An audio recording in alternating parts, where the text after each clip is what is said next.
네, 대단히 반갑습니다. 저는 기독교 어미요법 채널을 운영하고 있는 박태단 목사입니다. 그동안도 잘 지냈습니까?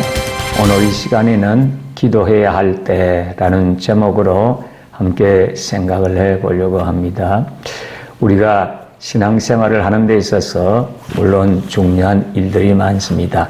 하나님의 예배드리고 또 말씀을 배우고 또 찬양하고 구제하고 전도하고 봉사하고 교육받고 이 모든 일이 다 중요합니다.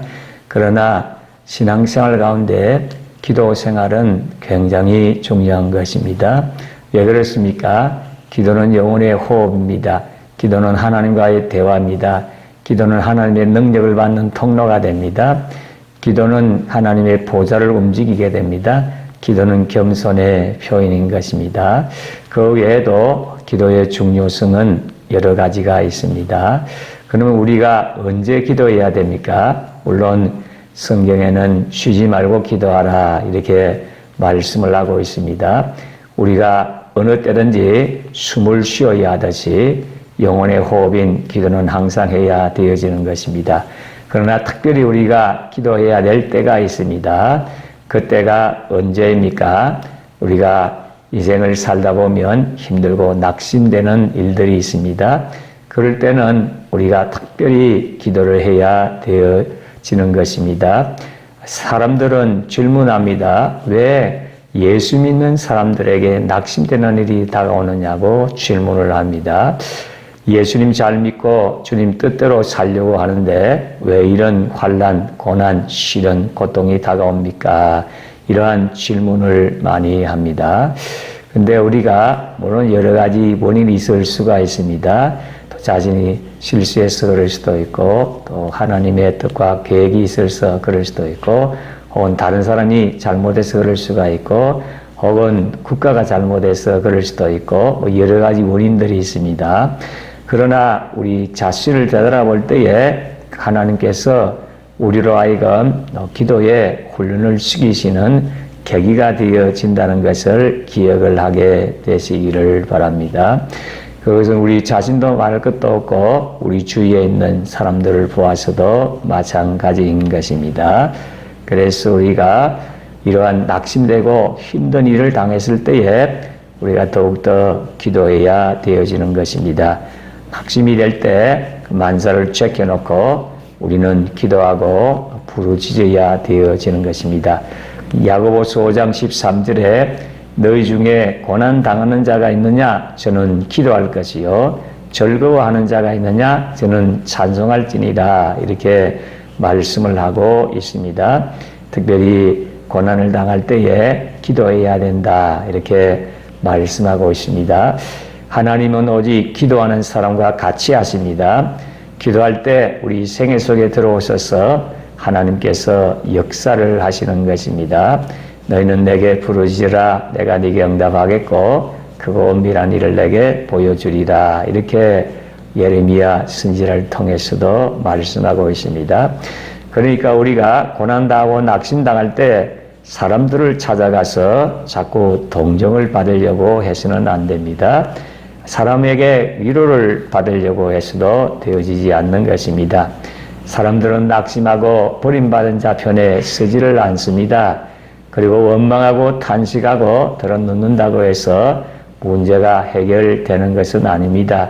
또 자기 힘으로 해결하려고 해도 소용이 없습니다. 물에 빠져 죽어가는 사람이 물에서 빠져나올 수가 있습니까? 자기 스스로는 빠져나올 수가 없는 것입니다. 우리는 낙심되었을 때 하나님의 도움이 절대적으로 필요하기 때문에 기도를 해야 되어지는 것입니다. 그래야 하나님께서 역사를 하시는 것이지요. 또 우리 예수 그리스도의 사역을 통해서 볼 때에도 기도하지 않으려는데 예수님께서 가서 병자를 고쳐주고 도와준 일이 거의 없습니다. 시각장애자가 앉아있는 그 앞을 지나갔을 때라도 그 시각장애자 바디메오가 기도하고 부르짖으니까 예수님께서 돌아서서 불러서 도와주고 그 눈을 뜨게 만들었던 것입니다. 기도하기 전에는 그냥 지나가 버리는 것입니다. 그러므로 낙심될 때 만사를 제껴놓고 그때는 하나님 앞에서 회개하고 자복하고 깨어지고 기도할 때라 하는 것을 기억하시기 바랍니다. 그래서 기도할 처소로 들어가야 되어지는 것입니다. 그리고 한 걸음 더 나가서 중보의 기도를 부탁하는 것도 중요합니다. 내 힘으로 견디기가 힘드니까 내가 낙심될 때에 나에게 가까운 분들, 또 신앙이 좋은 분들, 또 내게 기도를 할 만한 분들에게 중보 기도를 구하는 것이 필요합니다. 물론 이 중보 기도라는 그 의미에 대해서 이 중보는 오직 예수님만이 하실 수가 있는데 어떻게 중보 기도를 할 수 있느냐, 또 그렇게 얘기하는 분들도 있습니다. 여기서 중보 기도라는 말은 예수님이 하신 그런 중보의 의미와는 차원이 다른 것이지요. 다른 사람을 위해서, 어려운 가운데 있는 사람을 위해서 혹은 다른 기도 제목을 가지고 기도할 때에 중보의 기도라고 하는 것입니다. 옛말에도 백지장도 맞들면 낫다라는 말이 있지 않습니까? 기도는 나 혼자 하는 것보다도 한 사람이 천을 쫓고 두 사람이 만을 쫓는다고 그랬습니다. 그러니까 함께 기도하는 이것이 힘이 있는 것입니다. 기도에 동지가 있다는 것은 굉장히 축복인 것입니다. 특히 우리 목회자들은 참 축복받은 것입니다. 그 중에 한 가지가 교인들로부터 기도의 후원, 또 중보의 기도를 받기 때문인 것이지요. 그 힘이 얼마나 큰 것입니까? 이와 같은 힘으로 목회도 하고 사역도 하고 인생을 살게 되는 것입니다. 바울 사도도 매일 편지를 하면서 성도들에게 기도를 부탁을 했습니다.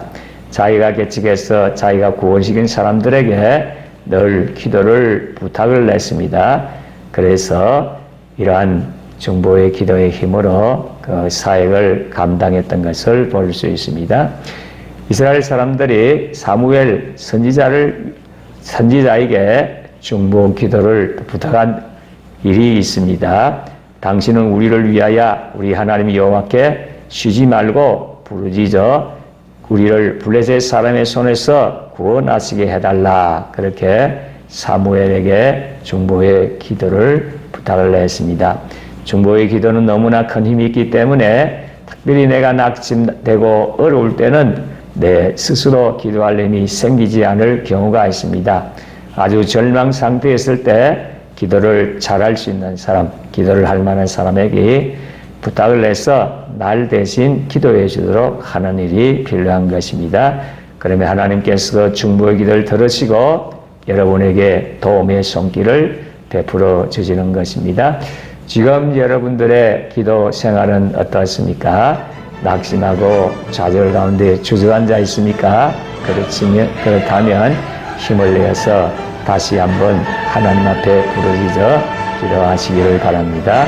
그리고 나 혼자서 기도하는 것도 중요하지만은 주변에 중보 기도를 할 만한 사람들에게 기도에 부탁을 하십시다. 그래서 힘을 모아서 기도함으로 하나님의 역사를 보고 문제를 헤쳐나가고 하나님의 뜻을 이루고 하나님의 영광 돌리게 되시기를 진심으로 소원합니다. 끝까지 시청해 주셔서 대단히 감사합니다.